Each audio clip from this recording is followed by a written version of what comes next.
ನಮಸ್ಕಾರ ಸ್ನೇಹಿತರೆ, ನಾನು ನಿಮಗೆ ಕ್ರಿಶ್ 3 ಸಿನಿಮಾದ ಕತೆ ಹೇಳ್ತಿದ್ದೀನಿ. ಈ ಕತೆ ಶುರು ಆಗೋದು ಬುದ್ಧಿ ಬೆಳವಣಿಗೆ ಇಲ್ಲದಂತಹ ರೋಹಿತ್ ಅವರಿಂದ.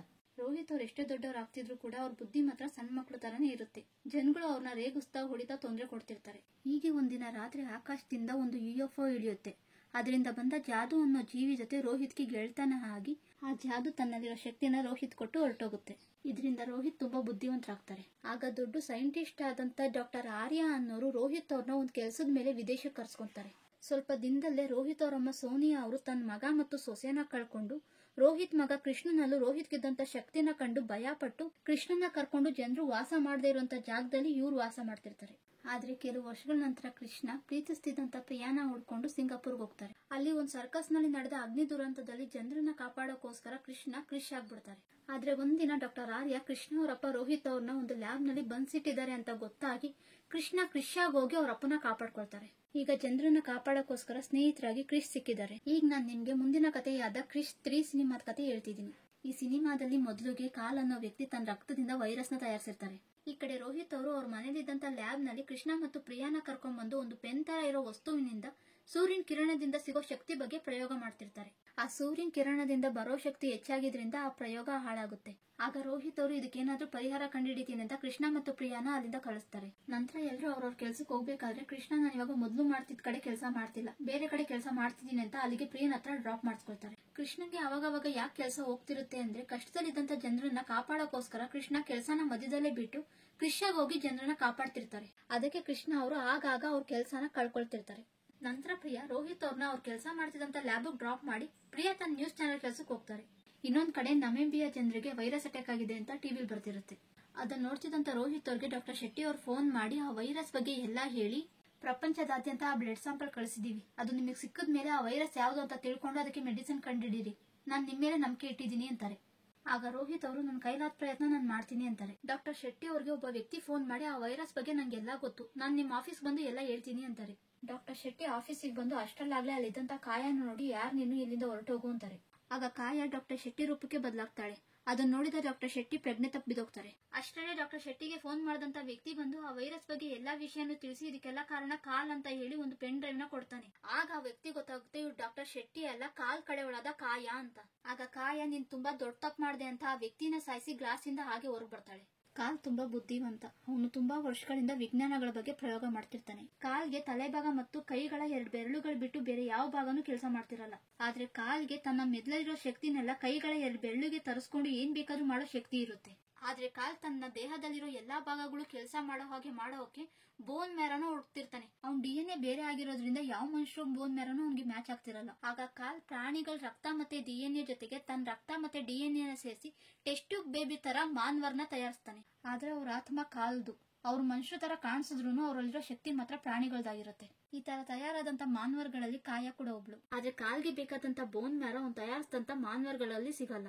ಆದ್ರೆ ಕಾಲ್ ಅವ್ನ್ ಸೋಲ್ನ ಒಪ್ಕೊಳ್ದೆ ಇನ್ನು ಬೋನ್ ಮ್ಯಾರನ ಹುಡುಕ್ತಿರ್ತಾನೆ. ಈ ಕಾಲ್ ಎಲ್ಲಾ ಕಡೆ ವೈರಸ್ ಗಳನ್ನ ಹಾಪ್ಸಿ ಅವ್ನ್ ಕಂಪ್ನಿಲೇ ಮೆಡಿಸನ್ ನ ಕಂಡುಹಿಡಿದು ಎಲ್ಲಾ ಕಡೆ ವೈರಸ್ ಹರಡಿ ಜನ ಸಾಯ್ತಿರ್ಬೇಕಾದ್ರೆ ತನ್ನ ಮೆಡಿಸನ್ ನ ತುಂಬಾ ರೇಟ್ಗೆ ಮಾರಿ ದುಡ್ಡು ಸಂಪಾದನೆ ಮಾಡ್ತಿರ್ತಾನೆ. ಈ ಕಡೆ ರೋಹಿತ್ ಅವ್ರಿಗೆ ಕೃಷ್ಣ ಮತ್ತೆ ಪ್ರಿಯಾ ಬಂದು ನೀವ್ ತಾತ ಆಗ್ತಿದ್ದೀರಾ ಅಂತ ಸಿಹಿ ಸುದ್ದಿನ ಹೇಳ್ತಾರೆ. ಇನ್ನೊಂದ್ ಕಡೆ ಕಾಲ್ ನಮಿಬಿಯಾದಲ್ಲಿ ಹರಡಿಸಿದಂತ ವೈರಸ್ಗೆ ಕಾಲ್ ಕಂಪ್ನಿಯಿಂದಾನೇ ಮೆಡಿಸನ್ ನ ಕಳಿಸಿ ಬಂದಂತ ಆದಾಯನ ನೋಡಿ ನಂತರ ಇನ್ನೊಂದ್ ತರ ವೈರಸ್ ನ ಇಂಡಿಯಾದಲ್ಲಿ ಹರಡಿಸಬೇಕು ಅಂತ ತೀರ್ಮಾನಿಸಿ ಮುಂಬೈ ನಗರದಲ್ಲಿ ಆ ವೈರಸ್ ನ ಹರಡಿಸ್ತಾರೆ. ಆ ವೈರಸ್ ಬೇಗ ಎಲ್ಲಾ ಕಡೆ ಹರಡ್ತಿರುತ್ತೆ. ಆಗ ಕೃಷ್ಣ ಕ್ರಿಶಾಗ್ ಹೋಗಿ ಜನರನ್ನ ಕಾಪಾಡ್ಬೇಕು ಅಂತ ಅನ್ಕೊಂಡ್ರು ಆಗ್ತಿರಲ್ಲ, ಯಾಕಂದ್ರೆ ಜನರು ಅಲ್ಲಲ್ಲೇ ಸಾಯ್ತಿರ್ತಾರೆ. ಇದನ್ನೆಲ್ಲ ನೋಡಿದಂತ ಕೃಷ್ಣ ಅವರು ಅವರಪ್ಪ ರೋಹಿತ್ ಹತ್ರ ಬಂದು ಎಲ್ಲಾ ವಿಷಯನೂ ಹೇಳಿದಾಗ ರೋಹಿತ್ ಅವರು ನೀನ್ ಜನಗಳ ಮಧ್ಯೆ ಇದ್ರು ನಿನಗೂ ಏನೂ ಆಗಿಲ್ಲ, ಪ್ರಿಯಾ ಹೊಟ್ಟೆಲಿ ನಿನ್ ಮಗು ಇರೋದ್ರಿಂದ ಅವಳಿಗೂ ಏನೂ ಆಗಿಲ್ಲ, ನನ್ ಜೊತೆಲಿ ಇದ್ದವ್ರಿಗೆಲ್ಲ ವೈರಸ್ ಹರಡಿದ್ರು ನನಗೂ ಏನೂ ಆಗಿಲ್ಲ, ಹಂಗಂದ್ರೆ ನಮ್ ರಕ್ತದಲ್ಲೇ ಆ ವೈರಸ್ ನ ತಡೆಯುವಂತ ಶಕ್ತಿ ಇದೆ ಅಂತ ಹೇಳಿ ಅದನ್ನ ತಿಳ್ಕೊಳ್ಳೋಕೋಸ್ಕರ ತನ್ನ ದೇಹಕ್ಕೆ ಆ ವೈರಸ್ ನ ಹಾಕೊಳಕ್ ಹೋಗ್ತಾರೆ. ಆಗ ಕೃಷ್ಣ ಅವ್ರ ಅಪ್ಪನ ತಡೆದು ತನ್ನ ಕೈಗೆ ಆ ವೈರಸ್ ನ ಹಾಕಿಸ್ಕೊಳ್ತಾರೆ. ಆಗ ಕೃಷ್ಣನ್ ಕೈಲಿದ್ದಂತ ರಕ್ತ ಆ ವೈರಸ್ ನ ಶಮನ ಮಾಡುತ್ತೆ. ಇದನ್ನ ನೋಡಿದ ರೋಹಿತ್ ಅವರು ನಮ್ ರಕ್ತದಿಂದ ಆ ವೈರಸ್ಗೆ ಮೆಡಿಸಿನ್ ಕಂಡುಹಿಡಿಬಹುದು ಅಂತ ಹೇಳಿ ಮೆಡಿಸನ್ ನ ಮಾಡಿ ಅದನ್ನ ಕೃಷ್ ಕೈಲಿ ಕೊಟ್ಟು ಗಾಳಿಲಿ ಆ ಮೆಡಿಸನ್ ನ ಹರಡೋ ಹಾಗೆ ಮಾಡಿ ಆ ವೈರಸ್ ನ ಹರಡದೇ ಇರೋ ಹಾಗೆ ತಡೀತಾರೆ. ಇದ್ರ ಬಗ್ಗೆ ತಿಳ್ಕೊಂಡ ಕಾಲ್ ಕೋಪದಲ್ಲಿ ನಾನು ಹತ್ತಿನವರೆಗೂ ಆ ಮೆಡಿಸನ್ ನ ಕಳಿಸ್ಬೇಡಿ ಅಂತ ಹೇಳಿದ್ದೆ, ಯಾರು ಕಳಿಸಿದ್ದು ಅಂತಾರೆ. ಆಗ ಅಲ್ಲಿನ ಸೈಂಟಿಸ್ಟ್ ಗಳು ನಾವ್ಯಾರು ಅಲ್ಲಿಗೆ ಮೆಡಿಸನ್ ನ ಕಳಿಸಿಲ್ಲ, ಆದ್ರೆ ಮುಂಬೈಯಲ್ಲಿರೋ ಸಂಶೋಧನಾ ಸಂಸ್ಥೆಯಲ್ಲೊಬ್ರು ಆ ವೈರಸ್ಗೆ ಮೆಡಿಸನ್ ನ ಕಂಡುಹಿಡಿದಿದ್ದಾರೆ ಅಂತಾರೆ. ಆಗ ಕಾಲ್ ಇದು ಸಾಧ್ಯನೇ ಇಲ್ಲ, ಆ ವೈರಸ್ಗೆ ನನ್ನ ರಕ್ತದಿಂದ ಮಾತ್ರ ಮೆಡಿಸನ್ ತಯಾರಾಗೋದು ಅಂತಾರೆ. ಈ ಕಡೆ ಕಾಲ್ ಕಡೆಯವರಾದ ಮಾನ್ವರ್ಗಳು ವೈರಸ್ಗೆ ಮೆಡಿಸನ್ ತಯಾರಿಸಿದಂತ ರೋಹಿತ್ ಅವ್ರ ಬಗ್ಗೆ ತಿಳ್ಕೊಂಡು ರೋಹಿತ್ ಅವ್ರ ಮನೆಗೆ ಬಂದು ಪ್ರಿಯಾನ ಹೊಡೆದು ರೋಹಿತ್ನ ಅಲ್ಲಿಂದ ಕರ್ಕೊಂಡು ಹೋಗ್ತಿರ್ತಾರೆ. ಆಗ ಕ್ರಿಶ್ ಬಂದು ಆ ಮಾನ್ವರ್ಗಳನ್ನ ಹೊಡೆದೋಡ್ಸಿ ಅವ್ರ ಅಪ್ಪನ ಕಾಪಾಡ್ಕೊಳ್ತಾರೆ. ಕೃಷ್ಣ ಏಟ್ ಬಿದ್ದಂತ ಪ್ರಿಯಾನ ಆಸ್ಪತ್ರೆಗೆ ಸೇರಿಸಿದಾಗ ಅಲ್ಲಿನ ಡಾಕ್ಟರ್ಗಳು ಚೆಕ್ ಮಾಡಿ ಪ್ರಿಯಾ ಚೆನ್ನಾಗಿದ್ದಾಳೆ, ಆದ್ರೆ ಹೊಟ್ಟೆಲಿರೋ ಮಗು ಸತ್ತೋಯ್ತು ಅಂತಾರೆ. ಆದ್ರೆ ಡಾಕ್ಟರ್ ರೂಪದಲ್ಲಿ ಬಂದಿದ್ದು ಕಾಯ ಪ್ರಿಯಾನ ಕಾಲ್ ಹತ್ರ ಕಳಿಸಿ ಪ್ರಿಯಾ ರೂಪದಲ್ಲಿ ರೋಹಿತ್ ಮತ್ತೆ ಕೃಷ್ಣ ಅವ್ರ ಮನೆಗೆ ಬಂದು ಸೇರ್ತಾಳೆ.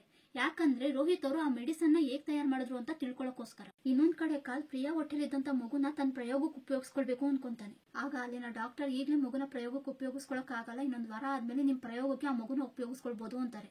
ಈ ಕಡೆ ರೋಹಿತ್ ಅವ್ರಿಗೆ ವೈರಸ್ ಅಲ್ಲಿರೋ DNA ನನ್ DNA ಒಂದೇ ಅಂತ ಗೊತ್ತಾಗಿ ಅದ್ರ ಬಗ್ಗೆ ತಿಳ್ಕೊಳ್ಳೋಕೋಸ್ಕರ ಸಿಂಗಾಪುರ್ಗೆ ಹೋಗ್ತಾರೆ.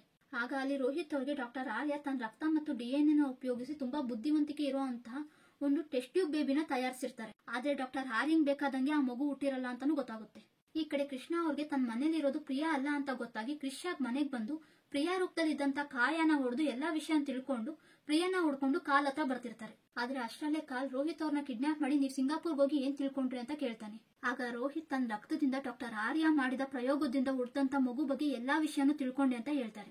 ಆಗ ಕಾಲ್ಗೆ ಆ ಪ್ರಯೋಗದಿಂದ ಹುಟ್ಟಂತ ಮಗು ನಾನೇ ಅಂತ ಗೊತ್ತಾಗಿ ಆಗ ರೋಹಿತ್ ಅವ್ರ ಹತ್ರ ನೀವೇ ನನ್ನ ಅಪ್ಪ ಅಂತ ಹೇಳಿ ಬೋನ್ ಮ್ಯಾರೋನ ಕೇಳ್ತಾನೆ. ಆದ್ರೆ ರೋಹಿತ್ ನಾನು ಕೊಡ್ತೀನಿ, ಆದ್ರೆ ನಿಮ್ ಕೆಟ್ಟ ಕೆಲಸನೆಲ್ಲ ಬಿಟ್ಟು ಒಳ್ಳೆನಾಗ್ಬೇಕು ಅಂತಾರೆ. ಆಗ ಕಾಲ್ ನೀವು ಕೊಟ್ಟಿಲ್ಲ ಅಂದ್ರೆ ಪ್ರಿಯಾ ಹೊಟ್ಟೆಲಿರೋ ಮಗುವಿಂದ ಕಿತ್ಕೋತೀನಿ ಅಂತಾರೆ. ಆಗ ರೋಹಿತ್ ಅವ್ರಿಗೆ ಪ್ರಿಯಾ ಮಗು ಸತ್ತಿಲ್ಲ, ಅವಳನ್ನ ಮೊದ್ಲೇ ಕಿಡ್ನಾಪ್ ಮಾಡಿ ಇಟ್ಟಿದ್ದಾರೆ ಅಂತ ಗೊತ್ತಾಗುತ್ತೆ. ಆಗ ಕಾಲ್ಗೆ ರೋಹಿತ್ ನೀನ್ ನನ್ನ ಯಾವ ರೀತಿ ಬೇಕಾದ್ರೂ ಬಳಸ್ಕೊ, ಆದ್ರೆ ನನಗೆ ನಂಬಿಕೆ ಇದೆ, ನನ್ ಮಗ ಬಂದು ನಿನ್ನ ಅಂತ್ಯ ಮಾಡ್ತಾನೆ, ಅವನೇ ಕ್ರಿಶ್ ಅಂತಾರೆ. ಈ ಕಡೆ ಕ್ರಿಶ್ ಮತ್ತು ಕಾಯ ಕಾಲ್ ಇದ್ದಂತ ಜಾಗಕ್ಕೆ ಬಂದು ಕಾಯನ್ ಬಿಟ್ಟು ಉಳಿದೆಲ್ಲ ಮಾನ್ವರ್ನ ಸಾಯಿಸಿ ಪ್ರಿಯಾನ ಕಾಪಾಡಿ ಕಾಯ ಮಾತ್ರ ಕಾಲಿದ್ದಂತ ಜಾಗಕ್ಕೆ ಬರ್ತಾಳೆ. ಅಷ್ಟರಲ್ಲಾಗ್ಲೇ ಕಾಲ್ ರೋಹಿತ್ ಅವರ ಬೋನ್ ಮೇರ ತಗೊಂಡು ತನ್ನ ದೇಹಕ್ಕೆ ಹಾಕಿಸ್ಕೊಂಡು ಒಂದು ಹೊಸ ರೂಪದಲ್ಲಿ ನಿಂತಿರ್ತಾನೆ. ಕಾಯ ಬಂದ್ಮೇಲೆ ಕಾಯನ ಹತ್ರ ನಿನ್ನ ನಂಬಿಕೆನ ಮುರಿದು ಕ್ರಿಶ್ ಜೊತೆಗೆ ಸೇರಿ ನನಗೆ ಮೋಸ ಮಾಡಿದೆ ಅಂತ ಕಾಯನ ಸಾಯಿಸ್ಬಿಡ್ತಾನೆ. ಅಷ್ಟರಲ್ಲಿ ಅಲ್ಲಿಗೆ ಕ್ರಿಶ್ ಬರ್ತಾರೆ. ಆಗ ಕಾಲ್ ಕೃಷ್ಣ ನೋಡಿ ನಿನ್ನ ನನ್ನ ಅಪ್ಪ ಒಬ್ರೆ, ಆದ್ರೆ ನೀನು ಪ್ರೀತಿಗೆ ಸ್ವರೂಪ, ಆದ್ರೆ ನಾನು ಡಾಕ್ಟರ್ ಆರ್ಯ ಮಾಡಿದ ಪ್ರಯೋಗದಿಂದ ಹುಡ್ತೆ, ನಿನಗ್ ನಂಬಿಕೆ ಇಲ್ಲ ಅಂದ್ರೆ ಇವ್ರನ್ನೇ ಕೇಳು ಅಂತ ರೋಹಿತ್ ಅವ್ರನ್ನ ತೋರಿಸಿ ನಾನು ಇವರಿಂದ ಬೋನ್ ಮೇರ ತಗೊಂಡೆ ಅಷ್ಟೇ ಅಂತಾನೆ. ಆಗ ರೋಹಿತ್ ಕ್ರಿಶ್ಗೆ ಇವನಿದ್ರೆ ಈ ಪ್ರಪಂಚ ಉಳಿಯಲ್ಲ ಅಂತಾರೆ.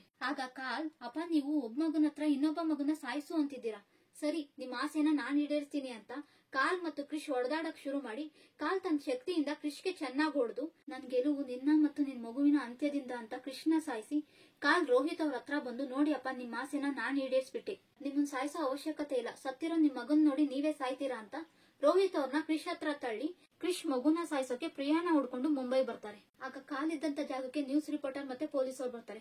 ಆಗ ಕಾಲ್ ಎಲ್ಲರ ಹತ್ರ ನೀವೆಲ್ಲ ನಂಬಿಕೆ ಇಟ್ಟಂತ ಕೃಷ್ಣ ನಾ ಸಾಯಿಸ್ಬಿಟ್ಟೆ, ಈಗ ನಂಗೆ ಪ್ರಿಯಾ ಮೆಹರಾ ಬೇಕು, ಅವಳನ್ನ ಕರ್ಕೊಂಡ್ ಬನ್ನಿ, ಇಲ್ಲ ಅಂದ್ರೆ ಎಲ್ರನ್ನೂ ಸಾಯಿಸ್ಬಿಡ್ತೀನಿ ಅಂತ ಕಾಲ್ ಮೇಲೆ ದಾಳಿ ಮಾಡಕ್ ಬಂದ 2 ಹೆಲಿಕಾಪ್ಟರ್ ನ ನಾಶ ಮಾಡ್ತಾರೆ. ಈ ಕಡೆ ರೋಹಿತ್ ಅವರು ತನ್ನ ಹತ್ರ ಇದ್ದ ಪೆನ್ ತರ ಒಂದು ವಸ್ತುನ ಉಪಯೋಗಿಸ್ಕೊಂಡು ಸೂರ್ಯನ ಕಿರಣದಿಂದ ಬರೋ ಶಕ್ತಿನ ಕ್ರಿಶ್ ದೇಹಕ್ಕೆ ಹೋಗೋಗ್ ಮಾಡ್ತಾರೆ. ಆದ್ರೆ ಸೂರ್ಯನ ಕಿರಣದಿಂದ ತುಂಬಾ ಶಕ್ತಿ ಬರ್ತಿರೋದ್ರಿಂದ ಕ್ರಿಶ್ ದೇಹ ನಾಶ ಆಗ್ತಿರುತ್ತೆ. ಆಗ ರೋಹಿತ್ ಅವರು ಆ ಶಕ್ತಿಗೆ ಅಡ್ಡ ನಿಂತು ಕ್ರಿಶ್ ದೇಹಕ್ಕೆ ಬೇಕಾದಷ್ಟು ಶಕ್ತಿ ಮಾತ್ರ ಹೋಗೋವಾಗ್ ಮಾಡಿ ನೀನ್ ಯಾವಾಗ್ಲೂ ನಿನ್ನ ಒಬ್ಬಂಟಿ ಅನ್ಕೋಬೇಡ, ನಾನ್ ನಿನ್ ಶಕ್ತಿಯಾಗಿ ನಿನ್ ಜೊತೆನೆ ಯಾವಾಗ್ಲೂ ಇರ್ತೀನಿ, ನಿನ್ ಮೇಲ್ ನನ್ನ ಆಶೀರ್ವಾದ ಯಾವಾಗ್ಲೂ ಇರುತ್ತೆ ಅಂತ ಹೇಳ್ತಿರುವಾಗ್ಲೇ ರೋಹಿತ್ ಅವ್ರ ದೇಹಕ್ಕೆ ಸೂರ್ಯನ ಕಿರಣದ ಶಕ್ತಿ ಜಾಸ್ತಿ ಹೋಗಿದ್ರಿಂದ ರೋಹಿತ್ ಅವ್ರ ದೇಹ ಬ್ಲಾಸ್ಟ್ ಆಗುತ್ತೆ. ಈ ಕಡೆ ಪ್ರಿಯಾ ಕಾಲಿದ್ದಂತ ಜಾಗಕ್ಕೆ ಬರ್ತಾಳೆ. ಆಗ ಕಾಲ್ ಪ್ರಿಯಾ ಮತ್ತು ಅಲ್ಲಿದ್ದಂತ ಜನರ ಮೇಲೆ ದಾಳಿ ಮಾಡ್ತಾನೆ. ಅಷ್ಟರಲ್ಲಿ ಅಲ್ಲಿ ಕ್ರಿಶ್ ಬಂದು ಆ ದಾಳಿನ ತಡಿತಾರೆ. ಆಗ ಕ್ರಿಶ್ ಮತ್ತು ಕಾಲ್ ನಡುವೆ ಒಂದು ದೊಡ್ಡ ಫೈಟೇ ನಡೆಯುತ್ತೆ. ಕೊನೆಗೆ ಕ್ರಿಶ್ ಅವ್ರ ಅಪ್ಪನ ಹತ್ರ ಇದ್ದಂತ ಪೆನ್ ತರ ವಸ್ತುನ ಕ್ರಿಶ್ ಉಪಯೋಗಿಸ್ತಾ ಸೂರ್ಯನ ಕಿರಣದಿಂದ ಬರೋ ಶಕ್ತಿನ ನೇರವಾಗಿ ಕಾಲ್ ದೇಹಕ್ಕೆ ಹೋಗೋ ಹಾಗೆ ಮಾಡಿ ಕೆಟ್ಟದಕ್ಕೆ ಎಷ್ಟೇ ಶಕ್ತಿ ಇದ್ರೂ ಕೊನೆಗೆ ಒಳ್ಳೇದೇ ಗೆಲ್ಲೋದು ಅಂತ ಕಾಲ್ನ ನಾಶ ಮಾಡ್ತಾರೆ. ಇದಾದ 6 ತಿಂಗಳ ನಂತರ ಪ್ರಿಯಾಗೆ ಒಂದು ಗಂಡು ಮಗು ಆಗುತ್ತೆ. ಪ್ರಿಯಾ ಆ ಮಗುಗೆ ರೋಹಿತ್ ಅಂತ ಹೆಸರಿಡ್ತಾರೆ. ಇಲ್ಲಿಗೆ ನಾನು ಹೇಳ್ತಿದ್ದಂತ ಕ್ರಿಶ್ 3 ಸಿನಿಮಾದ ಕತೆ ಮುಗಿಯುತ್ತೆ. ನಮಸ್ಕಾರ.